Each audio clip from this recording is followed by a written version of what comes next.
I had to do a Google just to check. Wait a minute, is this Earth? Is this and it says Google says no, this isn't Terra. No. This is Sarah. You gotta love the break room. Oh no, let's call it something different. What's different but Earth, close. Terra firma. Wait a minute, Sarah. We call it yes. Sarah. Completely different. Yes. Right? Oh, and then Gary's in the corner just having his vote for calling the planet Girth. Well, with the muscle-bound gears, guys. That yes. Oh, look, the planet's quite veiny. Gross, Gary.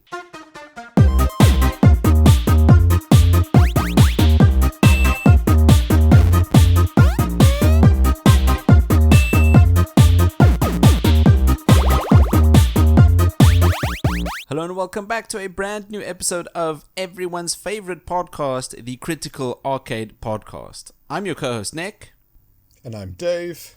Hello, Dave. Wow, that was... Hi, Nick. Are you well? I am well. Yes, I'm well. I've got a question for you, though. Go on. Can you remember what you were doing in 2006? Okay, let me just work. How old was I in 2006? I wasn't that old, was I? I was in...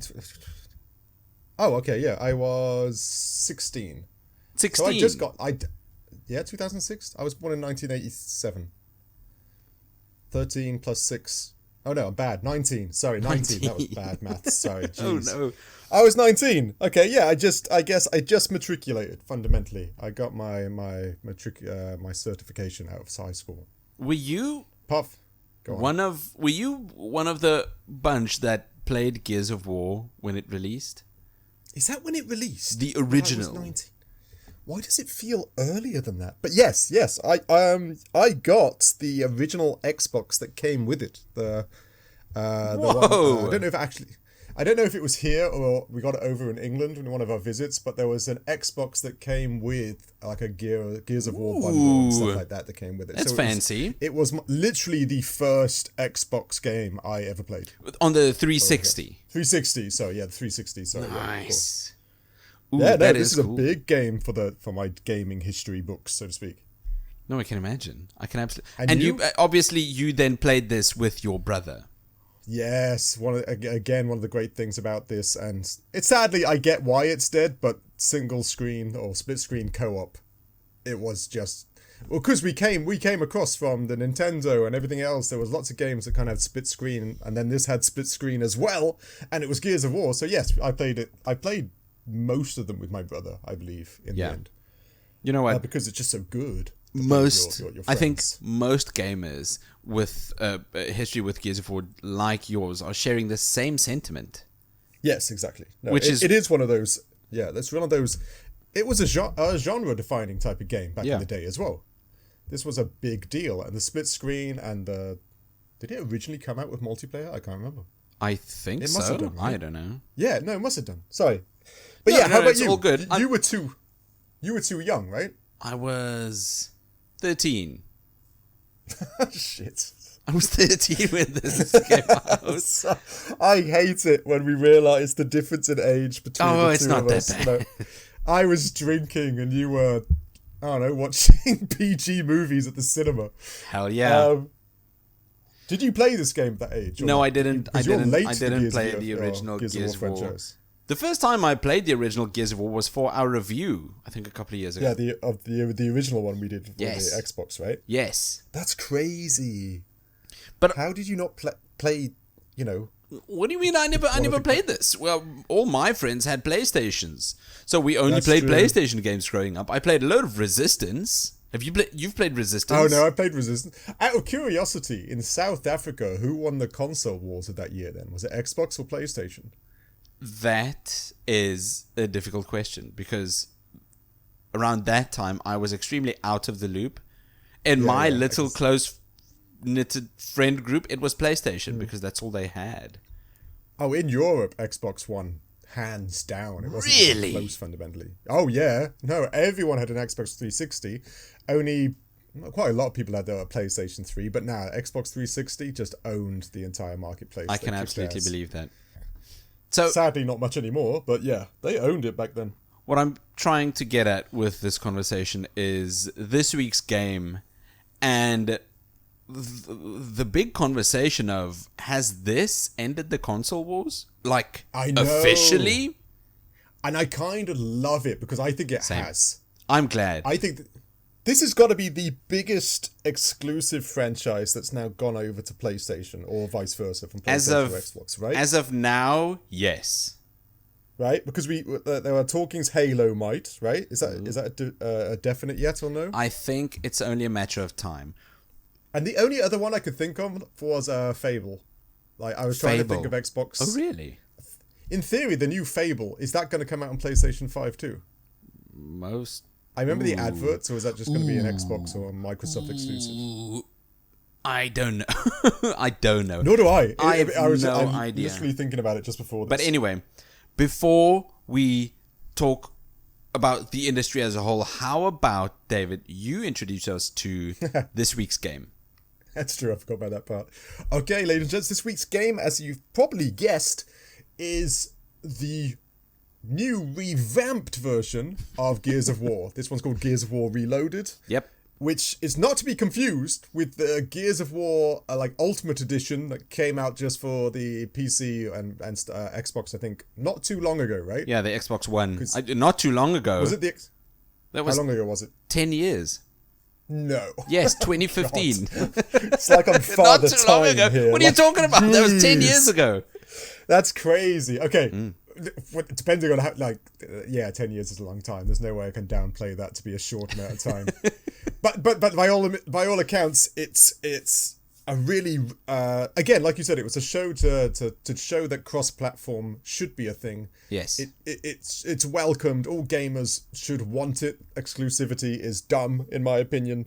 You know, we all should play it. Nintendo should listen because I want their ownership to go to. So this was a big, mainly graphical overhaul of the original game, right? Like when you talk about the original, are you talking about the one in 2006 or the Ultimate Edition in 2015? I know. If I was saying original 2006. Okay, because yes, this is a massive graphical overhaul from 2006, but it's simply a retuning and remaster of the version released in 2015. Yes, that's where it gets kind of confusing, right? Yes. Because it is the same guts of the Ultimate Edition. It's just been enhanced for 4K and 60 frames per second and 120 frames per second for multiplayer, stuff like that. Yeah, so it's really just been amped up for for amped up is the right word. Yeah.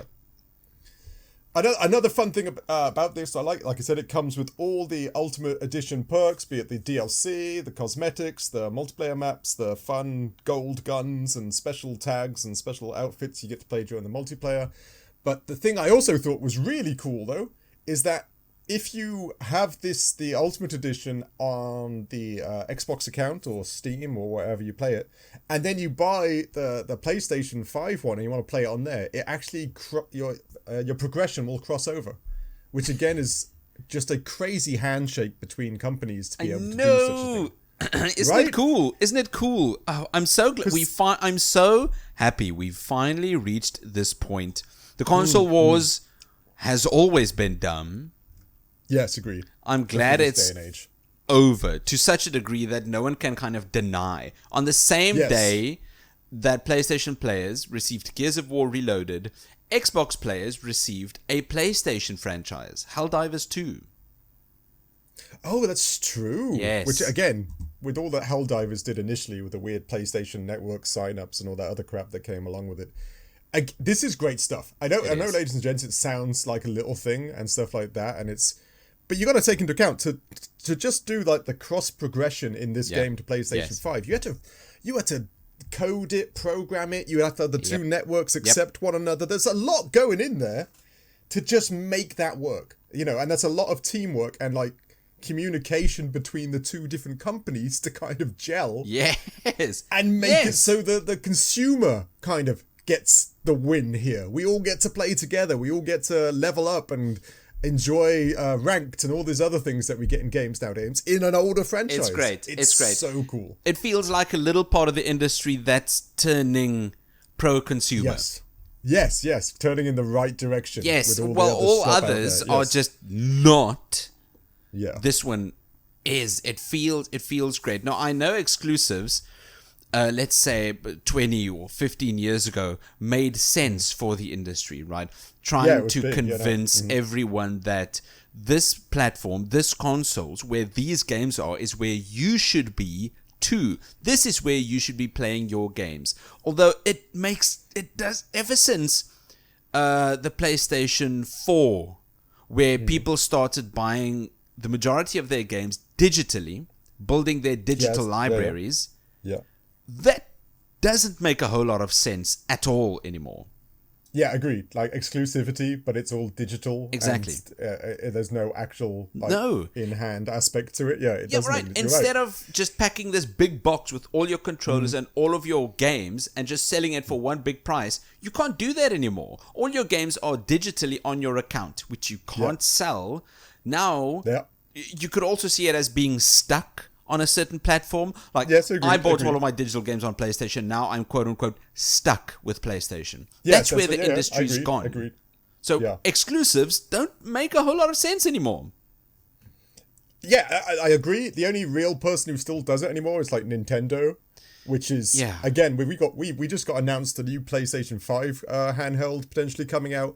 Xbox has theirs coming out. We got the Steam Decks. We got Republic of Games and Asus bringing out there. So hopefully those are all also signs where we're just going to start getting connectivity and crossplay, because the market is going to be so open. Like you said, with digital downloads and digital purchasing anymore, and being restricted from playing, your games on Steam and on PC, but you can't play them on PlayStation and vice versa. That's got to be going away, right? It has to be. It has to. It has to. You're right. And it has we hope to. so. But it's Nintendo.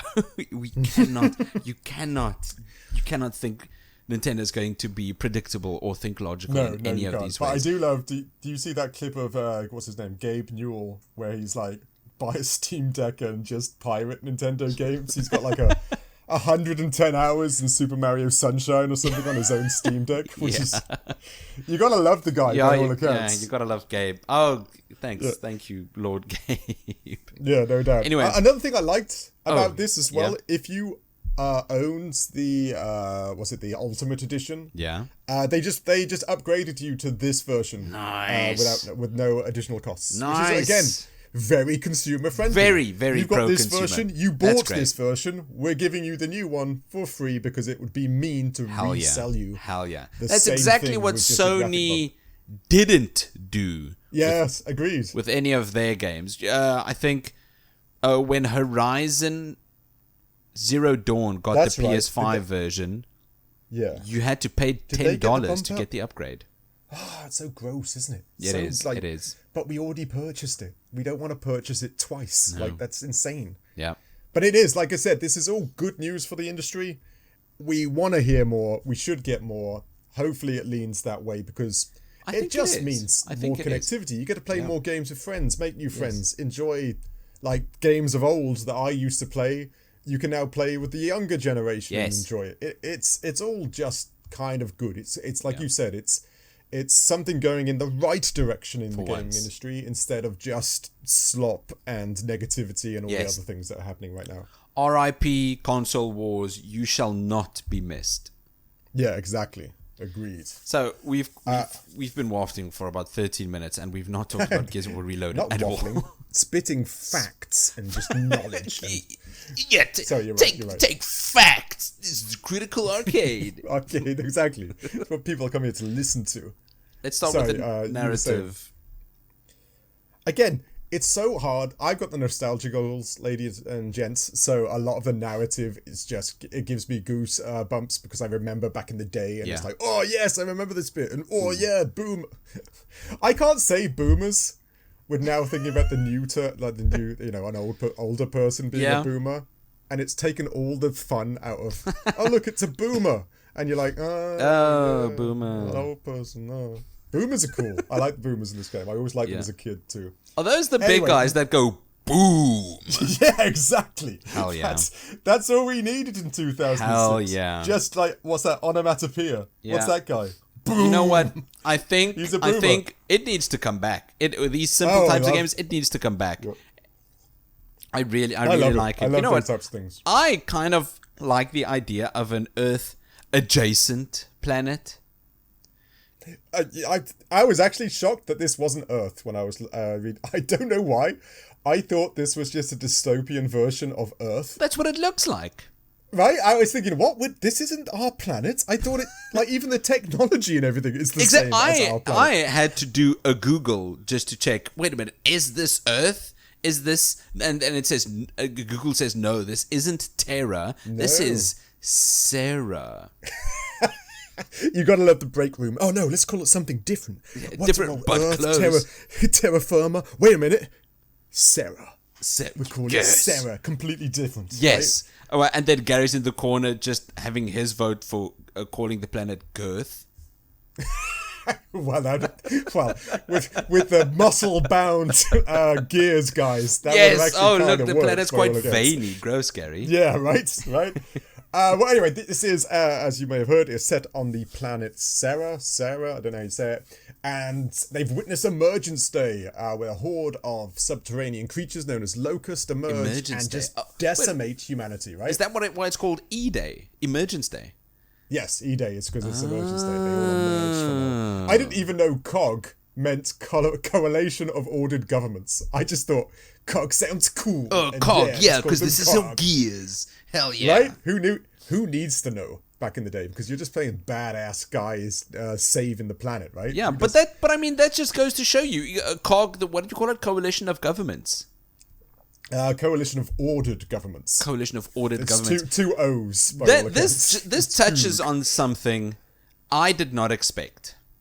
Yeah, go on. I did not expect Gears of War, the Macho Bro Shooty McShoot game, to have layers. Oh, yes. Just like that scene from Shrek, right? It's like an onion or a cake or whatever you want to call it.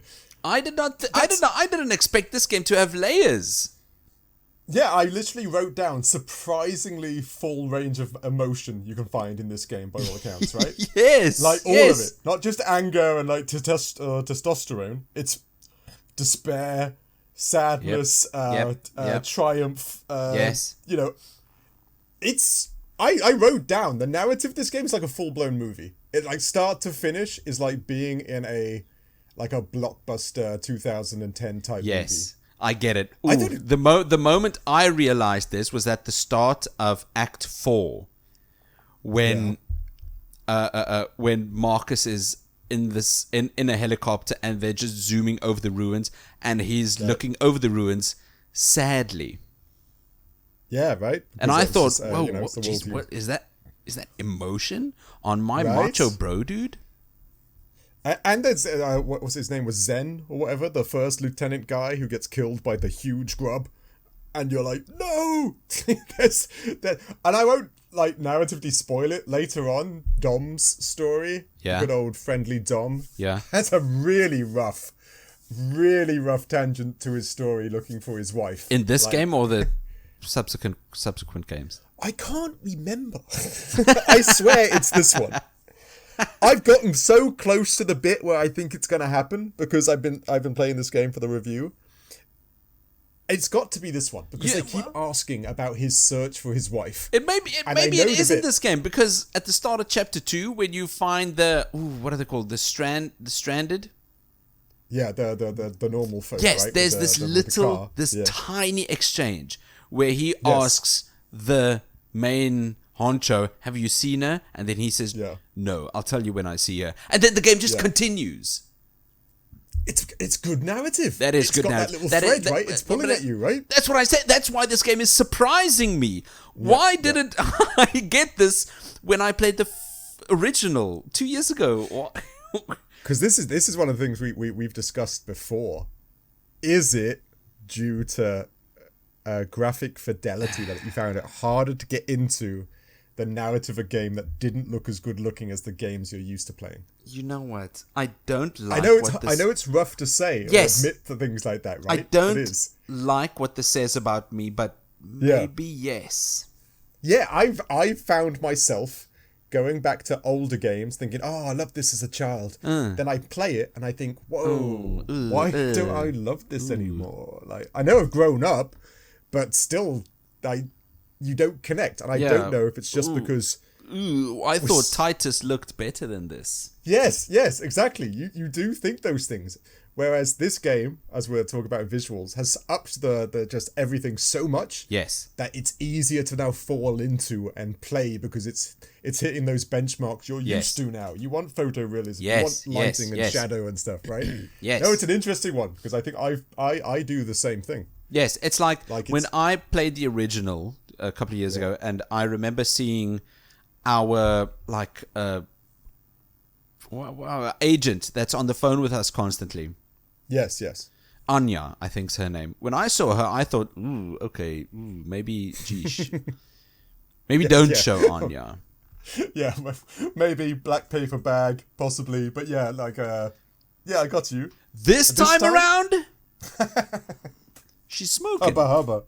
Yeah. And that's just... I agree. Your feelings towards a game can change depending on how it looks, which makes a lot of sense. Agreed.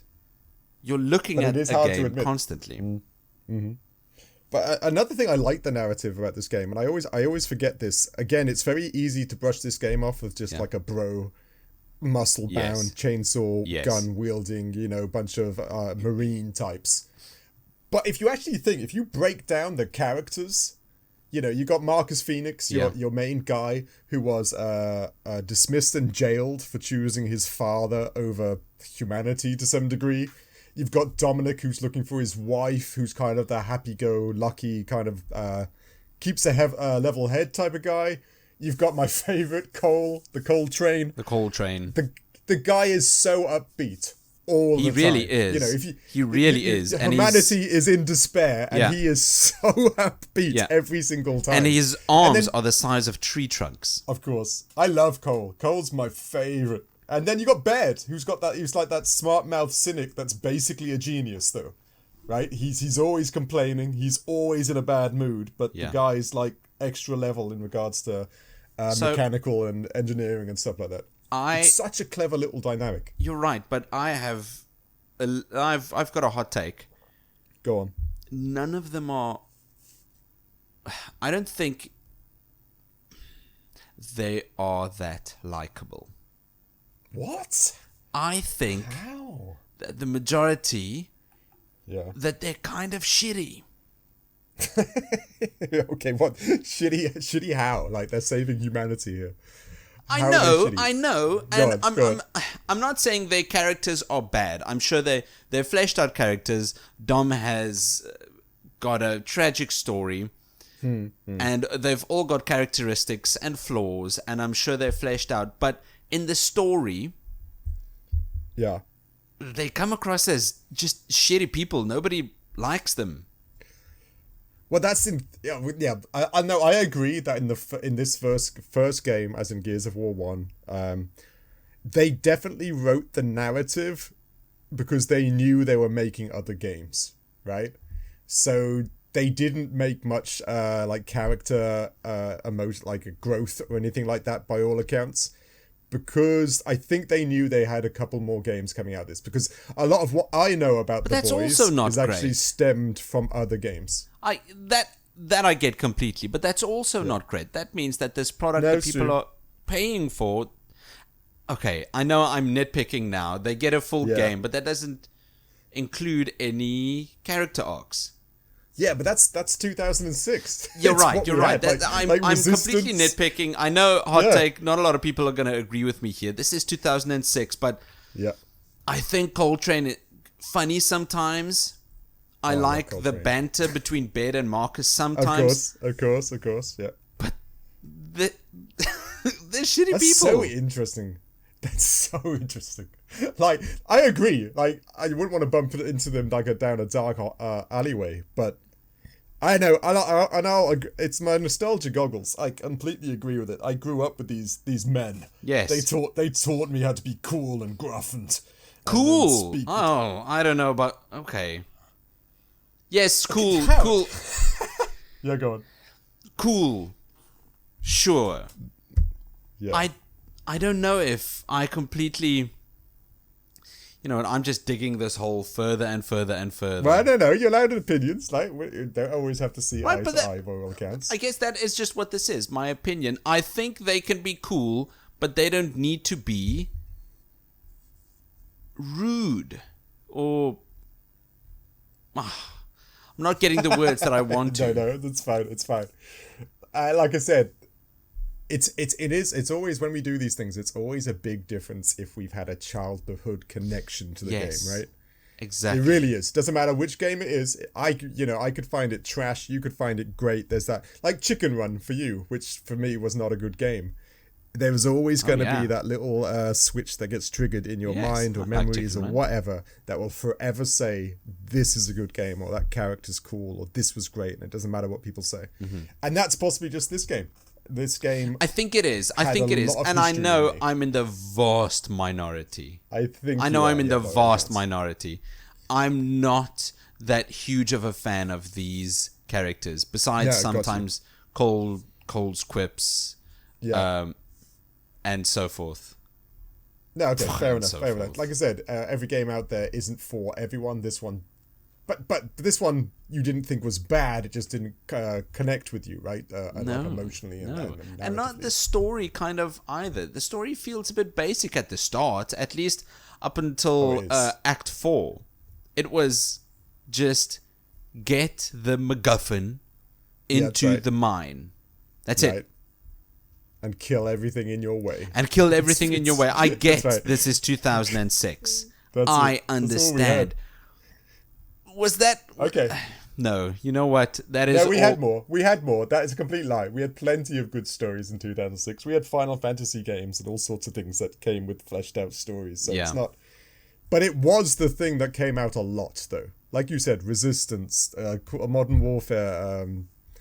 what else did we have? Medal of Honor. All those games were just go in there, shoot people, go to the next segment where you get to shoot different people for a time. That was the era. That's all you did. Yeah. No, I get it. Good. They were good. They were good games, and they were good stories. They were good games. They were bad stories. Yeah. This just might not be, and I completely understand. Gears of War 2, Gears of War 3, they had good stories. Right. Mm-hmm. Right. And Judgment and 4 and like. And I'm sure E-Day is going to have a good story as well. They were going to make a movie out of this. They were actually going to. It was penned, it was written and stuff like that. And then but I hear it might be coming back, but that's just on the rumor mill. Okay, so if you didn't like the story, then you must have enjoyed the visuals. I did. The visuals in this were actually kind of insane. Yes. I was generally thinking, we always hear with games, remastered, redone, come check this out. Like, oh yeah, this is going to be great. And sometimes you play them and go, it runs a little smoother and the edges are a little sharper, but that's about it, right? The only game that doesn't fit this is the Oblivion remaster. Yes, agreed. But most others, yes, I agree. But this one did a good job. I was going through the little landscapes and stuff, kind of looking at the doors and like the tabletops and stuff like that, and this was all... They didn't do that half-assed job where they highly make the guys and the main characters super realistic, but the background they kind of leave in like a weird, it's kind of better but not much and no one's really going to look at it type of feel to it. Everything about this was clean. I absolutely agree. There were rooms that you run through in 2 seconds. And every now and then I stopped and looked at these rooms that we're running through. That's all we're doing. We're just running through them. 2 seconds, gone. These rooms look detailed, and they look like places that people actually used and moved through. Yeah, and you do kind of notice that more. I know it's weird to say, but with the high details, you do notice. There's one part where you're walking through what looked like a cog. Like courtroom or just foundation hall. Yeah. And I know it was cliched. There were statues fallen over and the normal debris. But when you see it in such high detail, you generally get that feeling of what used to be here, like civilization, society, all these other things that were this isn't just wiped away. This isn't just a video game level. Yeah. This is a place that people actually worked in, walked through. Yes, exactly. People used this space. It adds that weird degree of just like loneliness, and like half the population is dead. Like a ton of the population on this version of Earth, Sarah, is actually dead. They did not survive the emergence. And it's just harrowing half the time when you're playing this game. When you take a look at the visuals of this game, can you guess the engine this game uses? Gears of War Reloaded. What engine is this? I'd instantly just go, it's what everything nowadays is Unreal 5. Is this not Unreal 5? It's not Unreal 5. What's this one then? It's not Unreal 5. Oh, then immediately people are going, oh, well, then it's Unreal 4. Yeah, it's not Unreal 4 either. Is it their own? No, this is running on Unreal Engine 3. No. Yes. I wonder if that's that's actually crazy. Is that a size thing then? Because this game's not really... That's crazy. I've no idea. I can't actually... I almost don't believe you. Well, this is Unreal Engine 3. Because this is just Ultimate Edition that released in 2015. Yeah. That they started developing, it must be like 4 or 3 years prior in 2012. Yeah, okay. And I don't think Unreal Engine was released then. Unreal Engine 4 was available in 2012 yet. That just sounds mental. Because this, ladies and gents, this is really... This is good. This is... Yes. I don't know, what just recently came out in Unreal 5. It's Elden Ring level of detail, right? It's not... I wouldn't say it's up there with what's a very, very good looking game. I'm trying to think of this. I am trying to think of that too. I like Stellar Blade's graphics. Yeah, there you go. Yeah, Stellar Blade works. It's kind of got the same feel as a game to some degree. Doom: The Dark Ages. End of the world. I would not say that this is... That's crazy. Up there. Death Stranding 2. This is definitely not on that level, but it's could not believe that this is Unreal Engine 3. No, I'm genuinely blown away. I don't know what to say. That is absolutely mad. But it has been cranked up to such a degree that it won't work on the PlayStation 4 or Xbox One. Oh, yes. Yeah, you can see that entirely when you play the game. But that's crazy. I did not know that. It's good to know, though, by all accounts. The other thing I think about this, when I was playing this game, and you only really... I guess since we've been doing the reviews and stuff of things, you kind of start seeing things differently. And that's actually the cinematography of this game when you go from different scenes and stuff like that, right? Yeah. It's not just that, isometric camera or the over the shoulder or just a cut scene. The cut scenes are dynamic. The camera goes to under the car, to over the shoulder, to the, behind the enemy with the fire, or the actual cinematography of this game is just movie level of stuff. It is crazy clever. My favorite shot, I mentioned this earlier, was Marcus on the side of a helicopter just rooming atop the ruins of an old city.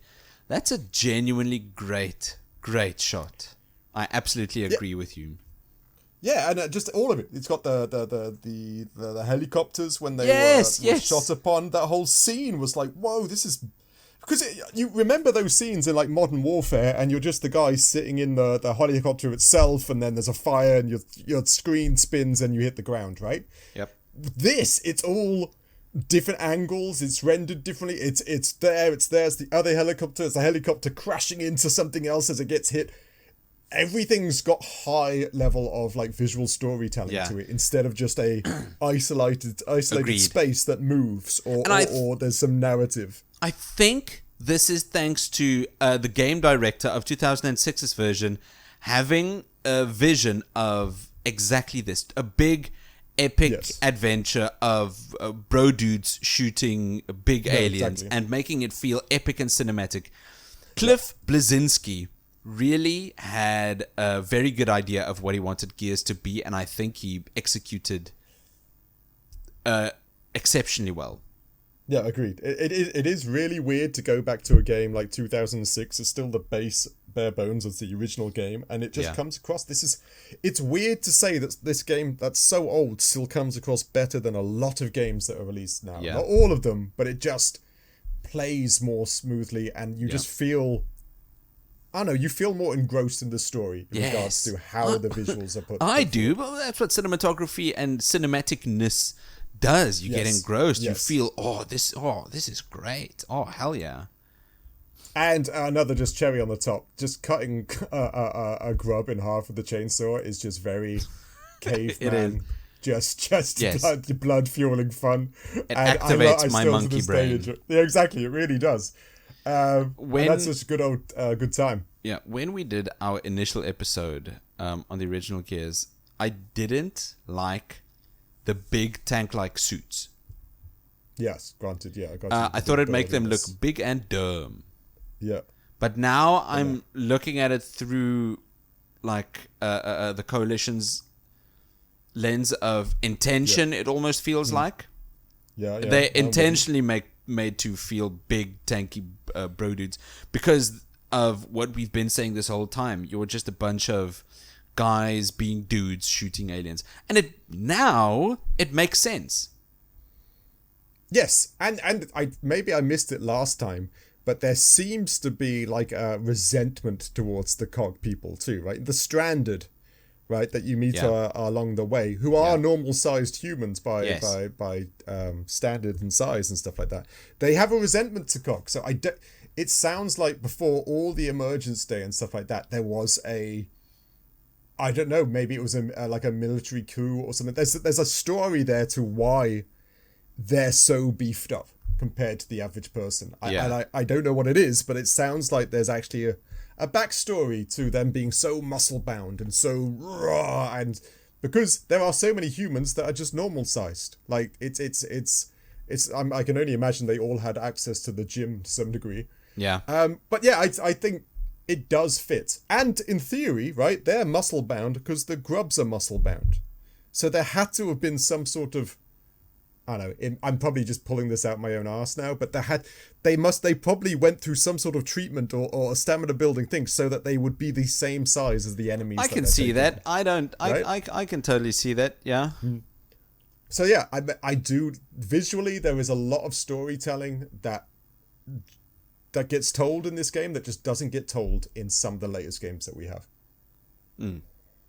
I can absolutely see why this game went gangbusters. Yeah, I'm glad. I'm so glad. It was such a good game and such a good time of gaming. I love that era. I think okay. I get Anything the else appeal. Visually? No. We can move on. Okay, then it's your segment, your time to shine. You know what? Audio, what did you think? This is just this. The soundtrack is just like it was last time. Yeah. Although that is exactly what people want in this case. Of in course, a remake it would like be this. a bit weird. People would moan if they changed it. Would. Unless it's like a Final Fantasy remake situation where it's a new experience from the ground up. You just take the soundtrack as kind of inspiration. As the baseline. Yeah. In this case, no, this is a very faithful remake. The soundtrack's the exact same. The main menu music even. Yes, no, it's all pretty much you're right. It is absolutely the same as the original. It's just a big orchestral boom bang soundtrack, some industrial sounds thrown in. It's not bad at all. Please don't misunderstand. I like it. But there's no standout track or. So would you say they actually haven't changed it at all? Like, is it the same track from the original, or is it cleaner? And I don't know what the proper words for it compared to. Okay, well, yes, cleaner, because it has to be cleaner. They've changed. I went through the review guide. They changed the surround sound from 7.1 to 7.13. Yeah, of course, that would make sense. Or something. So they've had to add or cleaned up the tracks at least. Okay, that makes sense. But again, it does do a pretty decent job of just, again, the foreboding of the whole situation. Yeah. The quietness of the streets, the chaotic aspect of an emergent soul coming in, or it's very high octane a lot of the time because you're dealing with a lot of just crazy stuff. But it does give you that same just, humanity's on the brink of just ending. And a lot of the music just plays onto that same theme as you play through this game, no? So, Gears of War does this weird thing where it's got these these these moments of lucidity, these moments where it's not the bro dude shoot alien game. Yes, yeah. Like no, Dom agreed. asking the head stranded about, I'm presuming, his wife. Yeah. There are these just moments. And another one is the track that plays on the main menu isn't a big bombastic track. It is the soft, almost background music elevator song. No, agreed. I know the one you're talking about. Right. And a couple of seconds in, it feels like there's this single soul, almost out of tune trumpet playing far in the back. Yeah, no, I like, but it's like a singular trumpet type. Yes, thing. Like trumpet's even the wrong word, just a horned instrument. Yeah. And that, even that makes me feel like all hope is lost, but there's the single piece left that's making its voice known. And I don't know why, but that's making me think about the commercial for, I can't remember which Gears game it was, but the one where it played Mad World. I love that advert. Right? It's my favorite Everyone advert for does, a game of course. all time. I love that advert. Even that Mad advert. World, right? Yeah. Yes. If you don't know of the commercial we're talking about, go on YouTube and search Gears of War Mad World ad. It's great. And it turns Gears of War into something completely else. Something that I can find little bits and pieces of in this game.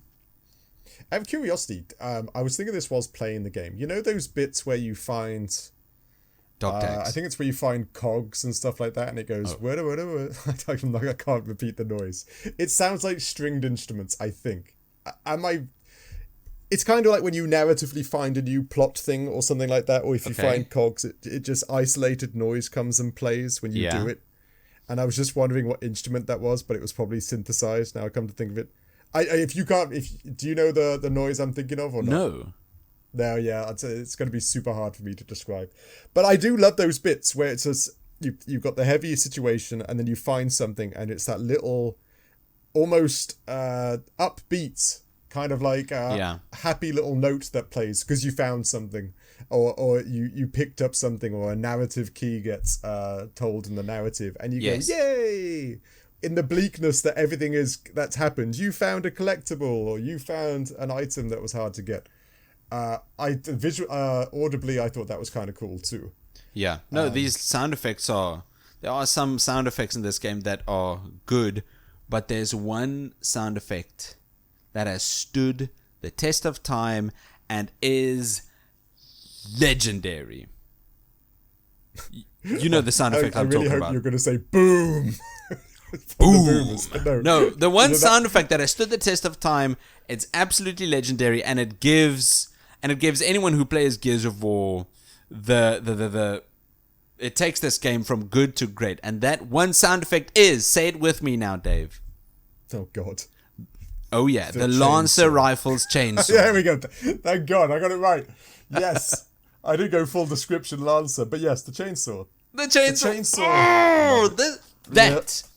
That takes this game from great to legendary. It roars each time you use it when cutting through an enemy. It feels fantastic.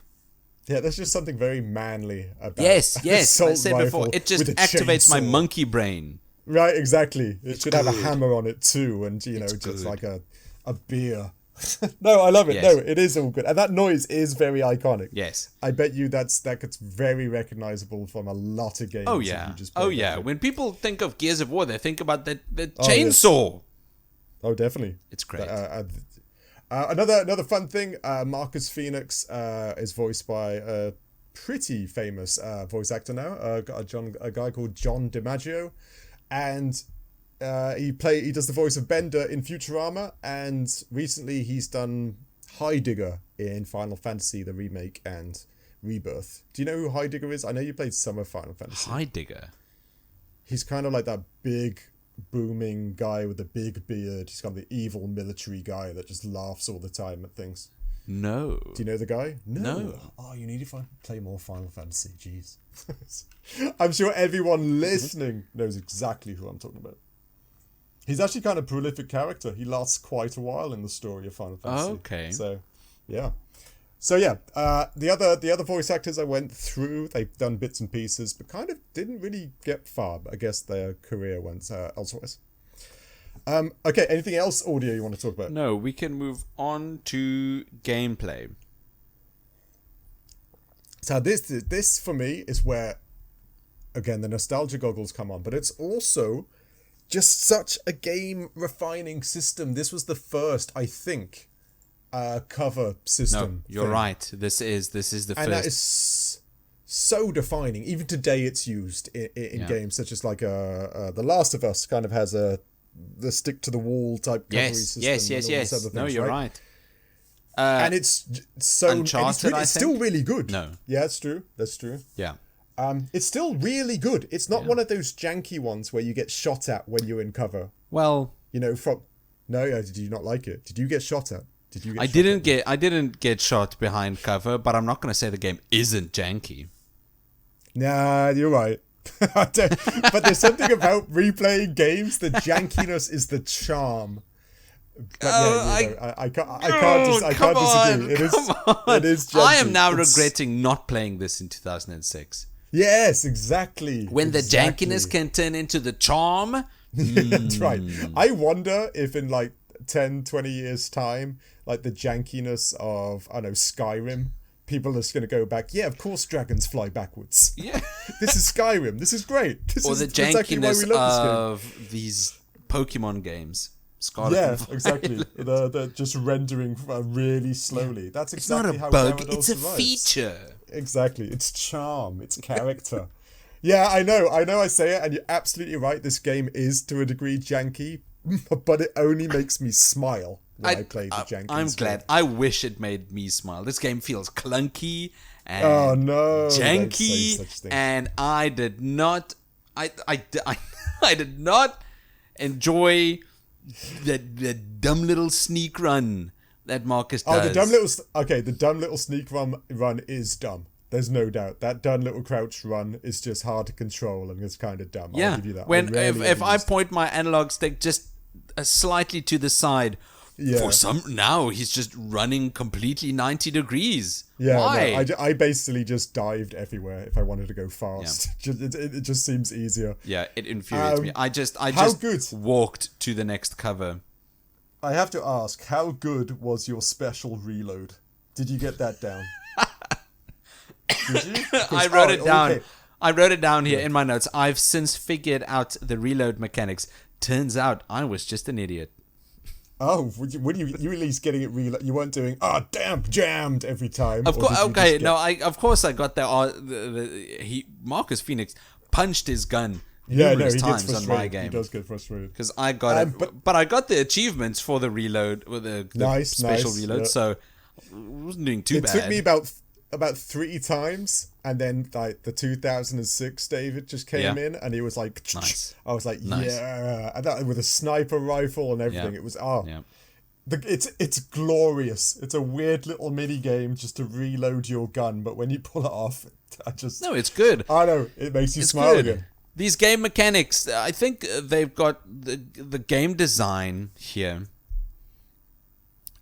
Is good, and they've got loads of game mechanics running at once during this the gameplay loop for this. The core gameplay loop is fun, and then they've added these loads of little mechanics in between to make it even better, like the reload, like the arc of your frag grenades. Yeah, that's right. The grenades, yeah.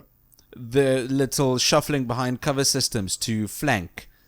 Yeah, I think it's great. Those.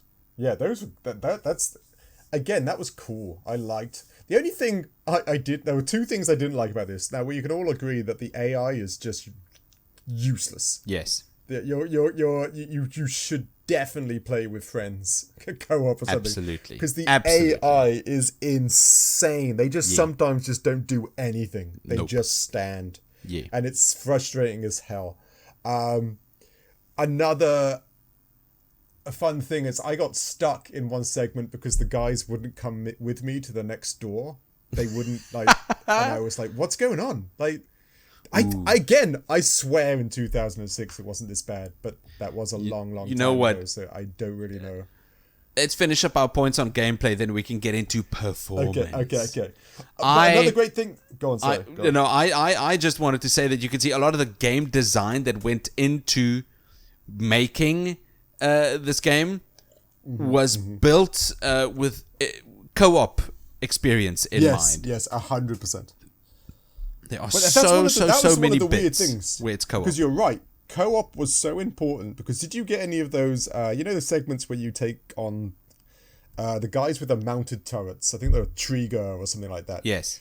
Because that was so co-op coded, if you even came out of cover for half a second, it would just lock onto you and just rain down hell. Yeah. And there was no one else to like flank it and shoot them.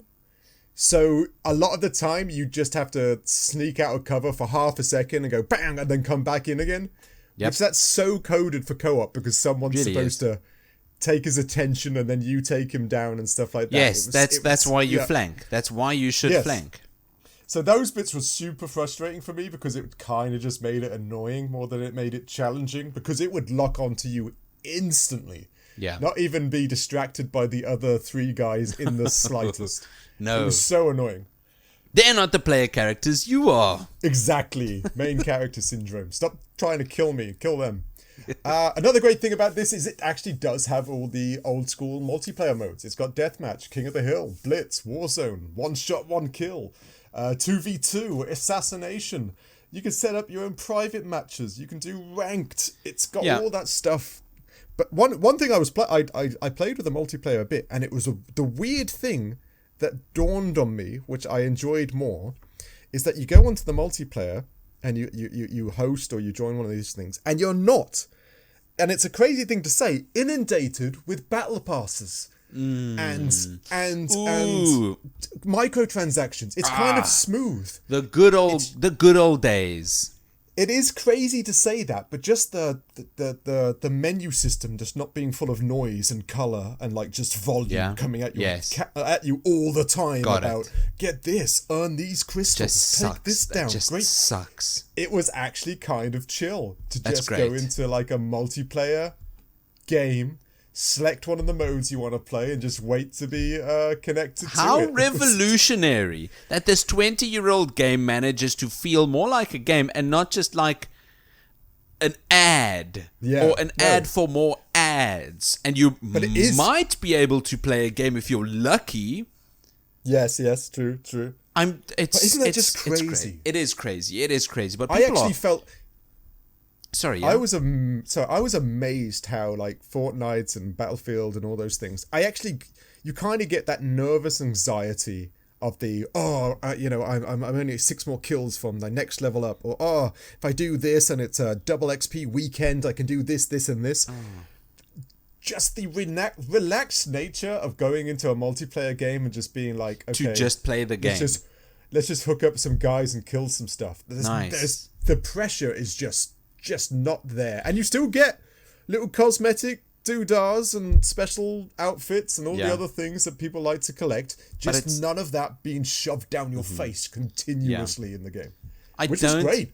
I don't think gamers of today, especially younger gamers, understand what it was like to just log into a game to play the game, nothing else, other. You used the perfect word, no other noise. Yeah, it is crazy to think that there are youngsters and young adults that are playing games and the battle pass. That noise is the norm, right? And this is antiquated the way we are doing this. That is just mad to me. No, thank you. I desperately just want to have my gaming just be gaming. No ads, no noise, no targeted special advertisements to get me to buy the battle pass or these skins. Get Beavis and Butthead out of Call of Duty.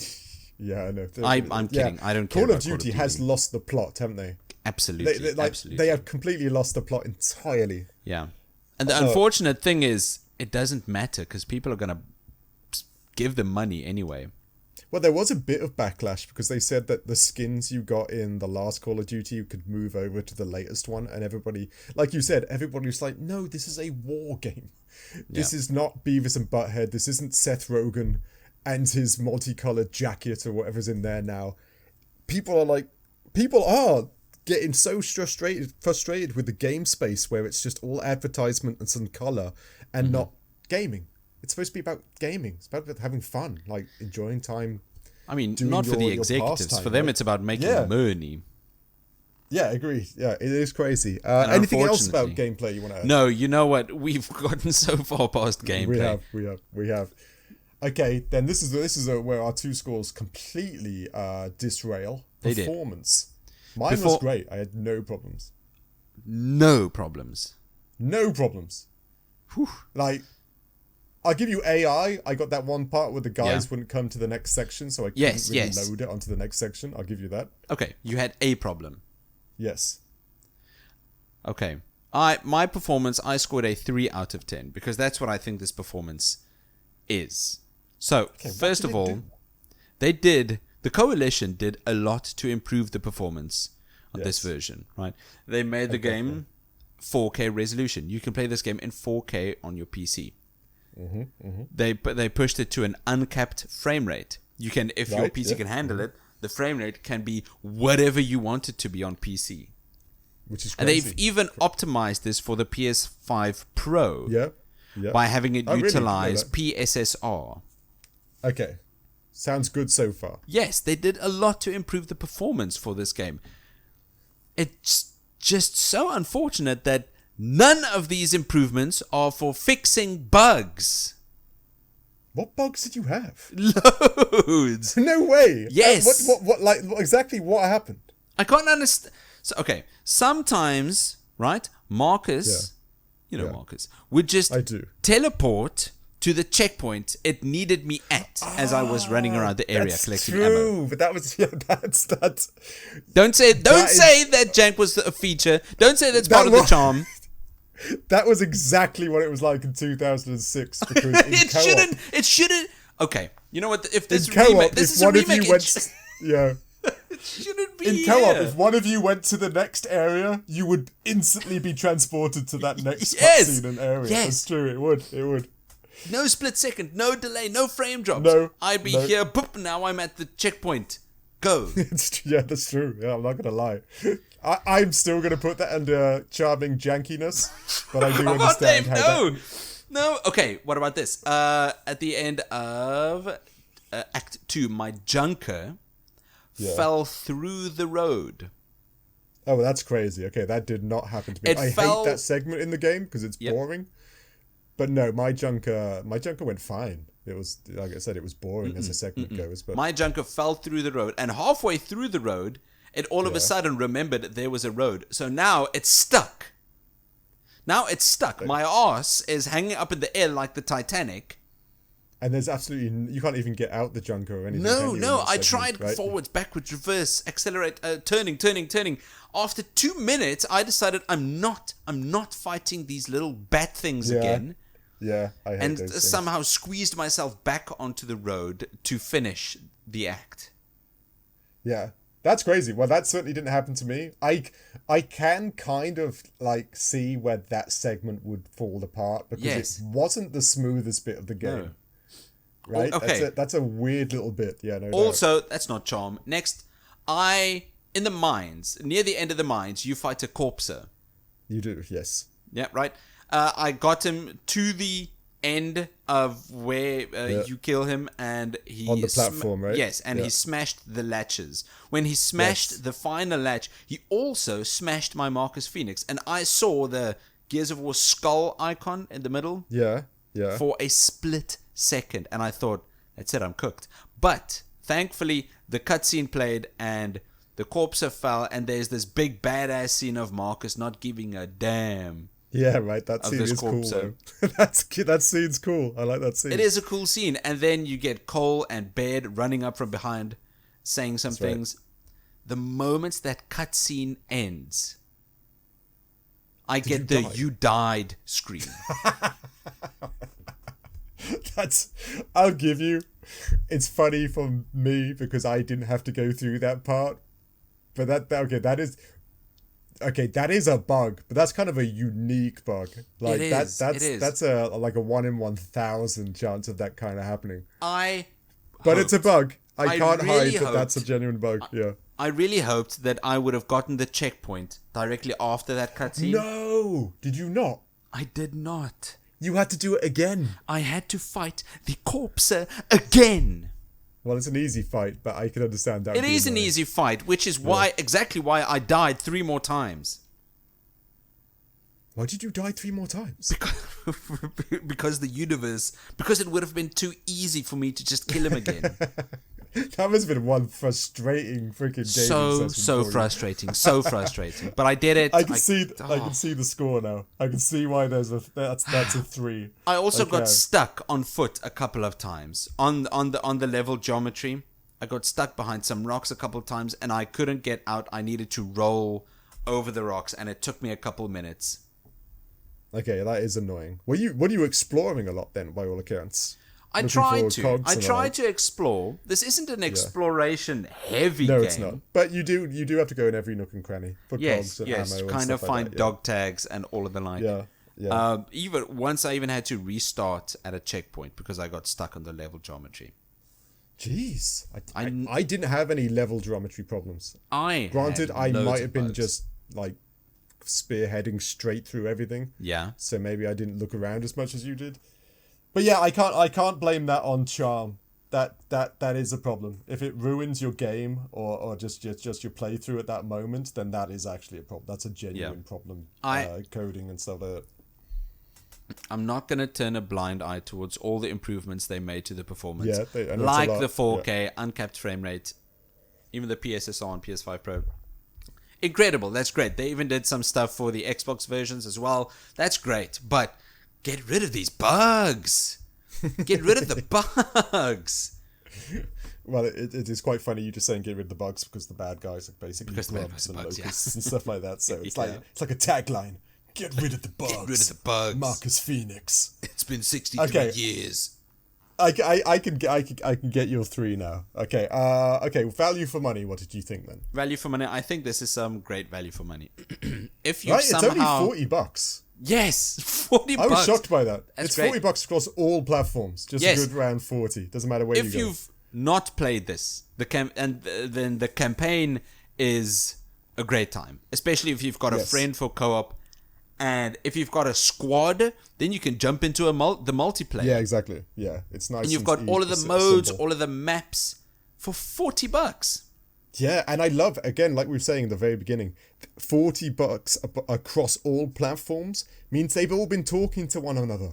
It's all been like, okay, recommended our retail price, $40. They've all agreed. None of this bullshit about putting it on special on their platform, but not on your platform and all this other stuff. So they actually, just seeing these numbers and everybody releasing at the same just goes to show that we might be getting just a open platform for gaming in the future. Or we're at least just slowly moving towards one. Yes, exactly. And it's all good signs. $40, this is definitely worth it. Yeah. Again, they gave you the free upgrade if you bought the other one a few years ago, which is just a lovely. You might as well grab it. Again, isn't that PlayStation, Xbox? Don't you think you can get the Ultimate Edition for much cheaper? Much cheaper. Oh, in theory, yeah. Could you think you could do that? Do you think if you bought the Ultimate Edition for like $10 and then just like claim but I've got the old one, so now I get the upgrade, right? I wonder if you could do that. Technically, that makes sense to me. Right? Yeah. I that's actually interesting. I might have to look at that. If you buy the Ultimate Edition, because all Xbox discs work with this Series X. If you buy the Ultimate Edition for $10 on Marketplace or whatever, you put it in your Series X and you upgrade for free. That'd be crazy. That's the crazy loophole. That I think you just cracked it. You just cracked it for all those people who are a bit on a budget and take that Xbox. Get there. Nice. Take that Xbox. Just when I'm praising an open community and great market, you come in here and just say, yeah, but you could sneak in a really cheap way of doing it. Yeah, but you could be shitty. That's right. Consumer wins. Yeah. But yeah, $40 all round. I think it's some great value for money. it's great value for money. If you've got the nostalgia of playing the originals, it's well worth picking up. If you're new to these types of things, and you just want to go back in history and just see one of the games that just started the cover system and kind of these kind of bro fighting the enemies to kind of save the planet. It's just one of the big pillars that launched Xbox into what it is. Yes. Oh, definitely. Most definitely. It sold consoles. Yes. It sold. It was one of the first. So Gears of War was a console seller. Yeah, and it came with a red Xbox controller. It was one of the first themed controllers for the Xbox and stuff. It was a cool controller too. I remember. Didn't know that. So no, Gears of War was big for the industry. Yeah, it's really big. One of the grandfathers of it, by all accounts. That's great. You should definitely give it a play if you never have played. Oh, and for $40, why not? Okay, so what did we score this bad boy with your measly 3 in there chucked into spoiled well, the game shouldn't have. It shouldn't have bugs. That's not my fault. It's charm. God damn it! It's all charm. It's charming. Jeez. So, our scores are all roaming and crawling and buzzing around in some of these locust tunnels. These big, complex mazes underground that span somehow the entirety of Sarah. Our scores are all in there when one day they've been matured and outfitted and all ushered out of the same hole near a big old battlefield. When all of our scores emerged, one of them unfortunately gets a frag grenade to the face, closing the hole, and the only score that made it out was the letter grade rating of B-. Which is like triple B minuses in our latest episodes, right? Every game's coming out at a B-. Yes. Which it's not intentional, it's just how it comes out. Yeah. Which is worth it. Like I said, it still plays like I mean, I'd rather take loads of B- than D-. Yeah, no, I agree entirely. B- are good games. So crude then. Yeah, by all accounts. It does sadly still play like a 2006 game, which, like you said, can be janky, can be buggy, and doesn't quite hit the today's standards of a lot of games that are out there. But I think for loads of Gears of War fans, that's exactly what they want. Oh, exactly right. No, right? This game had me smiling all the way. Even then it succeeded. Yeah, it's a B-. That's fair. And B- is still a good game. It's still a game you should check out. And it's cross-platform. It's cross-platform. That's great. A big thing. That's great. Good riddance. Console wars. I can't stress that enough. We grew up on the console wars. Me, definitely. PlayStation versus Xbox, and for you it was. Goodness, Nintendo versus Sega? Oh, I thought you were going to say, like, Stone Slabs versus Pigeon. Like, was that what you had back in the day? No, it is. And remember, even South Park did an episode on the console war because it was so out of control back in the day. Yes. Because it really was. It was bloodthirsty and kind of, a lot of it was very cutthroat. Yeah. If you go back in the histories, it was kind of bad. Yeah. Yes. And the idea that's going, it's just great. And again, the ability to just play with your friends because they've got a different console, cross-platform, cross-play. You're not allowed to. No, but he's got an Xbox, so you can't play with them. Yes, it's still. And today's world, that's such a dumb concept. It should not exist anymore, and it could be going away, which is great. And it makes me happy. Very much, same here. Thank you for listening to this week's episode of the Critical Arcade Podcast. Please do all the things: subscribe, comment, share. Leave a review. Whatever platform you're listening to this on, press the big button that's right below us. Yes, that one. All the buttons. That one. Yeah, the little do one. It. Oh. Do it now. And that bell. Everyone's always talking about do the bell. The bell. Hit the bell. Punch the bell. Kick it. Lick the bell. Ooh, whoa, lick it. You don't know where that bell's been. That's gross. Don't go licking bells, people. Please. Okay. Yes. I'm sorry. That's bad advice. Don't lick bells. There we go. If you take anything away from today's podcast, don't lick bells. Do it. Dave, where can we follow you? Well, you can find me out and about, but due to my time in Sarah and being amongst Marcus and his cohorts, I will put you in the family. I have you adopted by the families of Carmines. Now, this doesn't sound bad by its own extent, but if you know any history of Gears of War, the car, is it Carmines or Carbines? I actually can't remember now.